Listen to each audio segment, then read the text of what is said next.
কন্যার চিরল বিরল চুল, কন্যার চিরল বিরল চুল, তার কেশে জবা ফুল।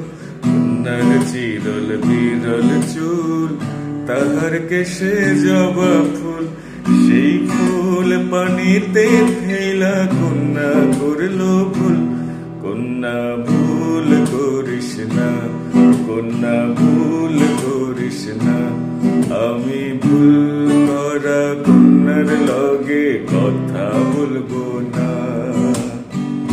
একটা ছিল সোনার কন্যা, মেঘে বরণ কেশ। ভাটি অঞ্চলে ছিল সেই কন্যার দেশ। দুই চোখে তারা হারে কি মায়া, নদীর জলে পড়ল